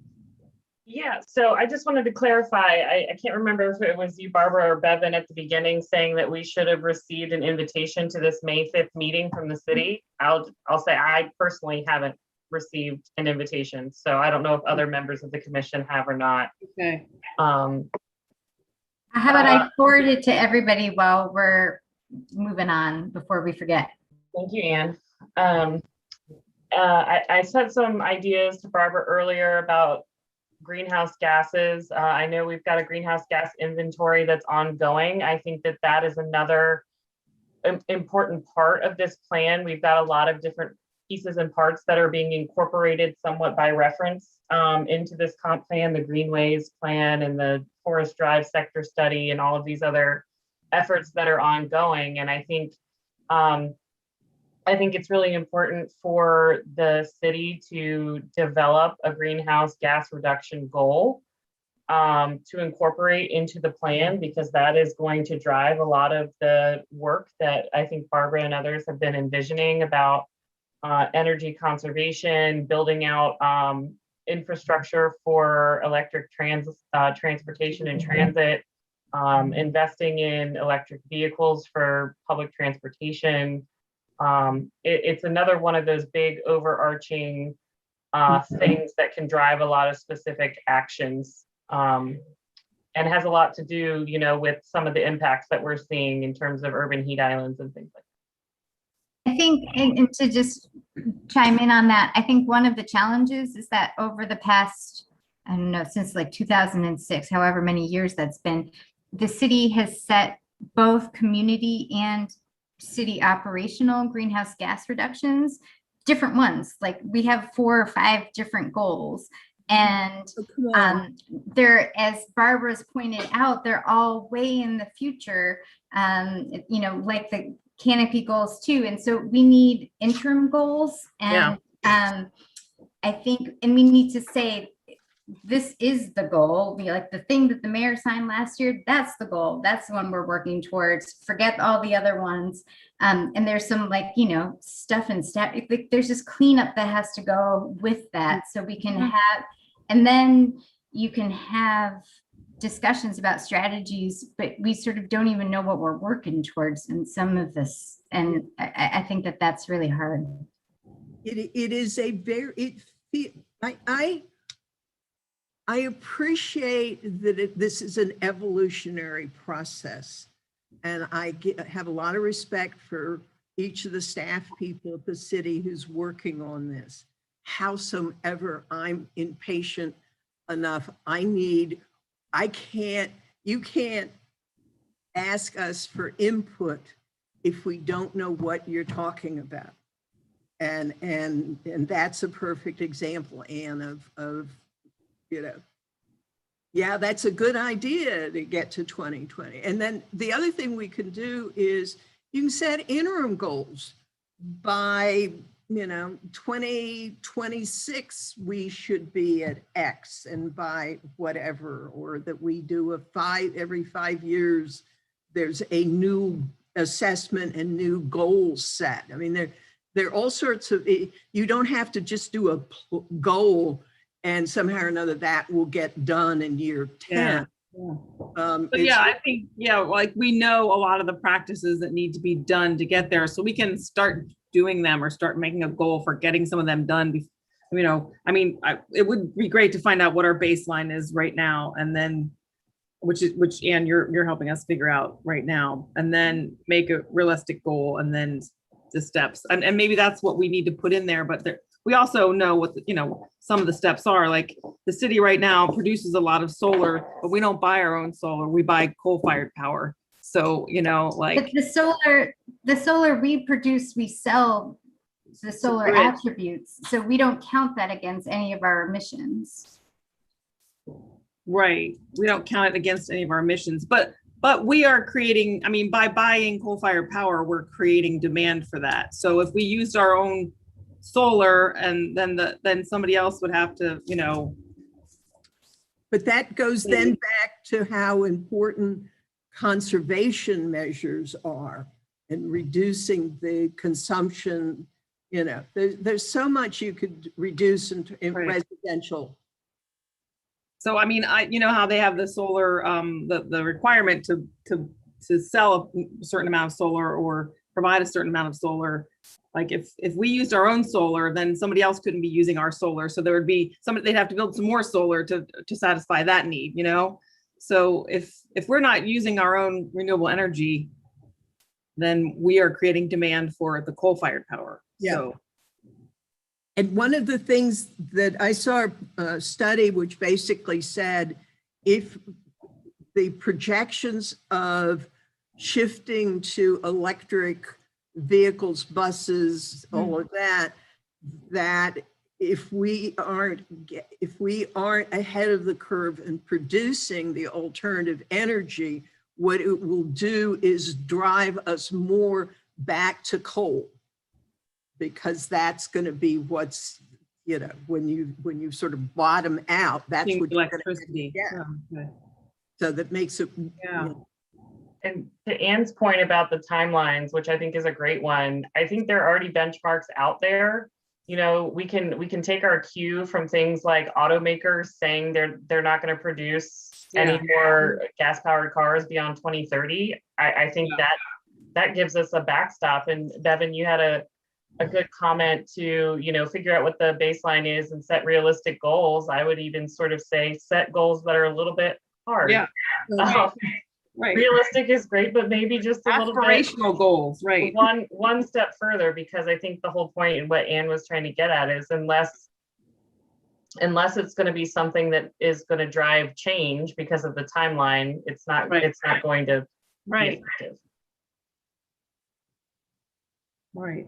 So I know also I was from reading the minutes of our last meeting, I know Jackie's working on this resilience plan, but she was supposed to be sharing it with us too and getting our input on it. So we're going to have to ask her for that and see where that is in the I think she shared it. I may not have put it in the Google Drive. She emailed it to us at one point, Bevan. Oh, okay. But I think, I'm not sure it was sort of at the point for us to be adding to yet. So maybe that could be a follow-up question before we dive into the report. All right. So yeah, we should take a look at that definitely before the May 5th meeting with the city too. So I think it's just been hard to respond right now because we haven't seen a lot of written products for the comp plan. So it's been a little hard to respond. My understanding of what's going to happen is that by the end of May, they are hoping to produce a document, but it will probably still be in the PowerPoint format, which is not, and then in the coming couple months, translate that into a text document. But basically, they still are the Environmental Matters Committee has scheduled one more meeting with them the third week in May, because they haven't gotten through their discussion on the comp plan. Oh, okay. So they spent 10 hours now on it.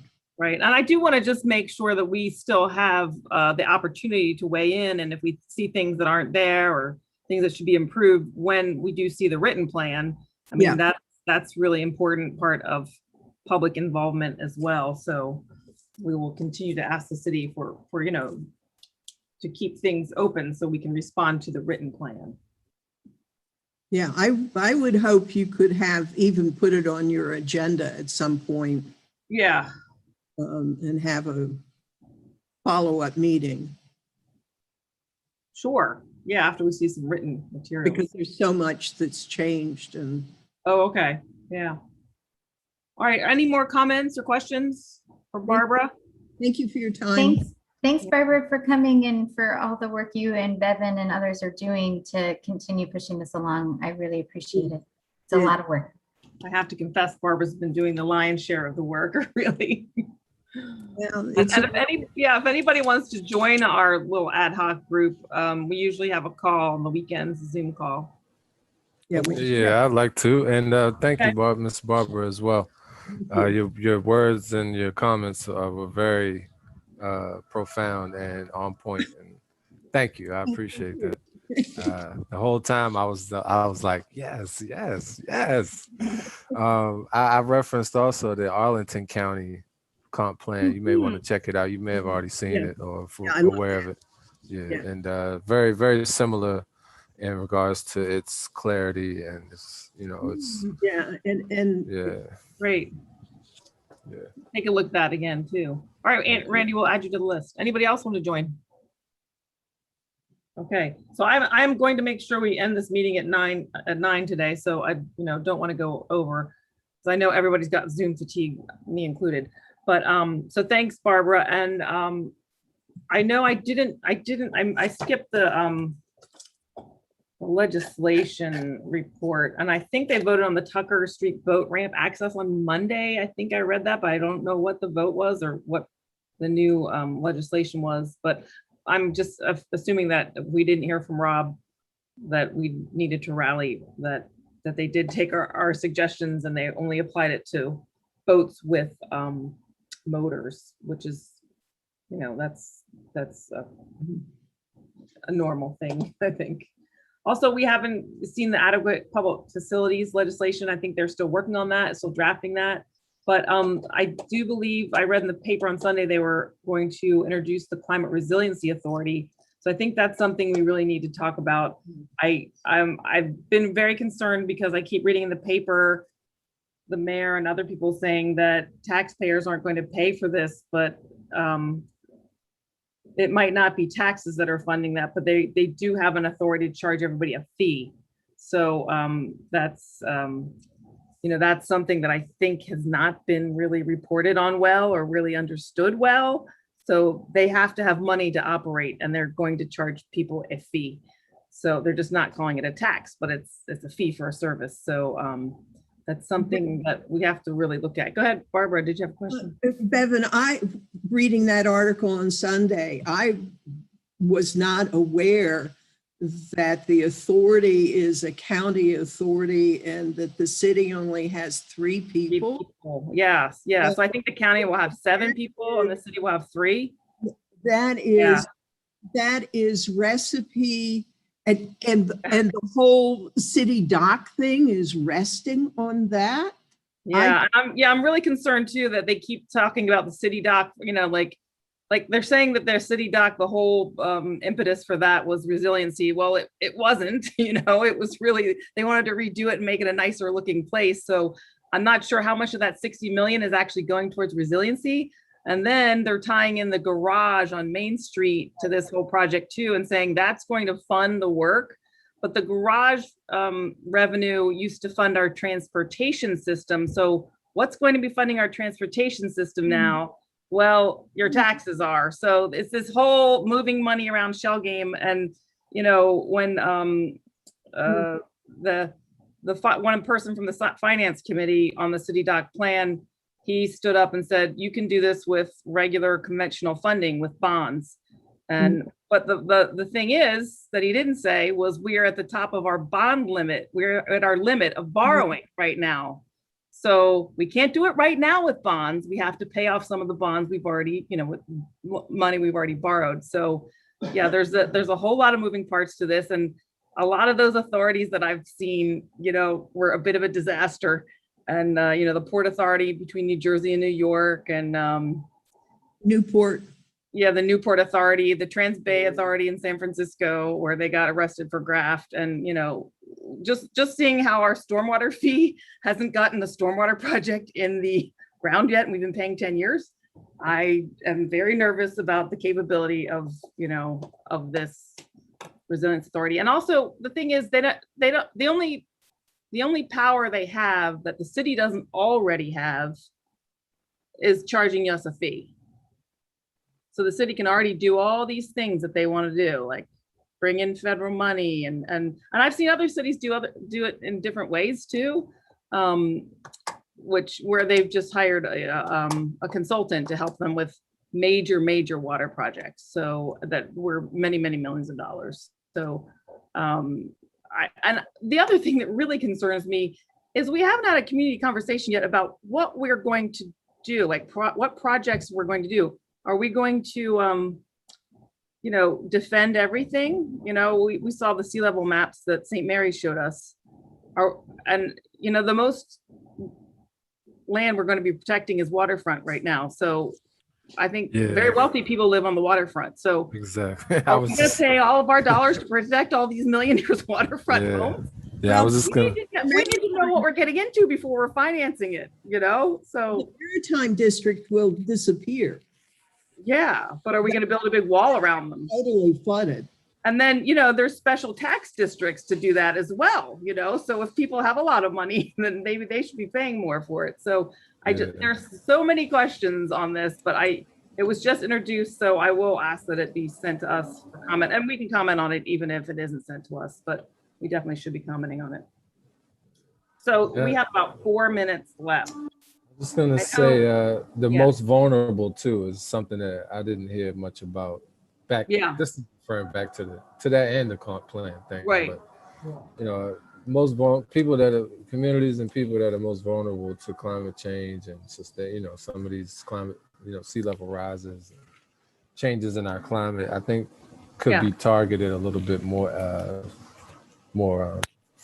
significantly. Have a focus on helping communities that are because when you talk about resiliency, I mean, that's the epitome of resiliency, is to create a that infrastructure amongst the community that is most impacted in a negative way from it. Yeah, and can least rebound from disasters, floods in their basements and things like that. Correct. Yeah. All right. Well, we'll continue this conversation. We did have 2 other things on our agenda. I don't know if we can get to any of them right now. We only have a couple minutes left. So it was the report out from your liaisoning with the other environmental groups. I know Anne, you said you put a report in the Google Drive, right?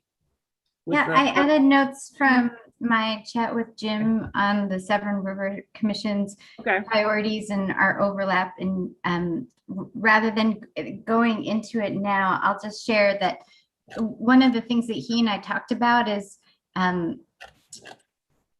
workshopping some past projects that didn't go well to see if we can find either, sort of internal processes or other changes to the code or other things to potentially look at to, sort of continue to learn from the past, because he was talking to me quite a lot about 39 Hudson before the city took ownership of it, but had approved the clearing of the site.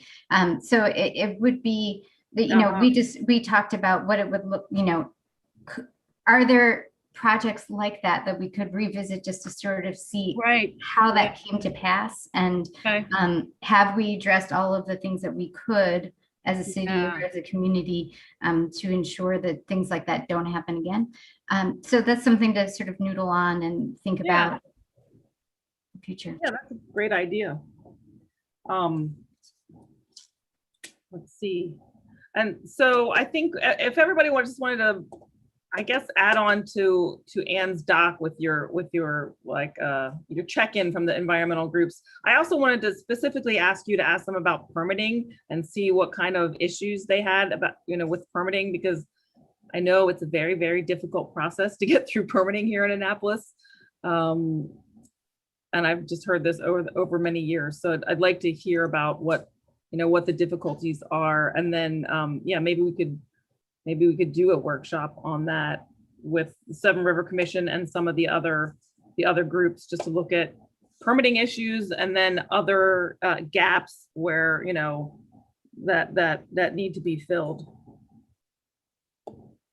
And also put the priorities list in our Google Doc, and I added some things to it just based on conversations of, what I've heard people talk about in the commission. And clearing of invasives is one of the things that I just added. And one of our old things was street sweeping. And I was gonna ask maybe Jeremy Hansen if you could talk to the city about this, because we talked to them about it several times. But I know you're the BMP expert panel operator over at the Bay program, and we just felt that it probably wasn't being done properly, So maybe that's something we can talk about too. And then also I wanted to see if we could get a stormwater fee report from the city, because I think we added that to legislation that they passed a year or two ago when they were expanding the use of the fee, and we wanted to see what they were using it for. And they were supposed to give us an annual report. So we haven't seen that. And I just did read in the paper that they're increasing the fee again or in this budget cycle. So that's just ideas for future reports. And so go ahead and look at the priorities, and we'll try to really get that maybe first on our agenda for next month's meeting. And next month's meeting is May 26th, Wednesday, May 26th. So any ideas or comments before we wrap up? And also, who's going to take the lead on writing the letter for St. Mary's? We should figure that out. Do we have any volunteers? Yeah, I'll take a pass first. And okay. Allison, do you want to go first? I can help. I was going to say I have some really extensive comments on environmental effects of bulkheads versus living shorelines from an old comment letter I worked on. Awesome. Great. So cut and paste. I can just share that with you, Anne, if you want to just pull from that. That sounds great. And I was going to sort of put on my architectural historian hat, which I wear very rarely, but wonderful. Thought it would be useful. Okay. That's great. We'll figure it out together. Wow. Thanks so much. We have great talent on this commission, and we all appreciate it so much. All right, so it's 9:02, so I just want to let everybody go, right now, and give the rest of your evening back to you. So thanks, everybody. And I hope you enjoyed spring. It was yesterday, today's summer. Nice. Good job, Bevan and Ann and Allison and everybody. Good job. All right, everyone. thanks, everybody. Bye, everyone. Have a good night, everybody.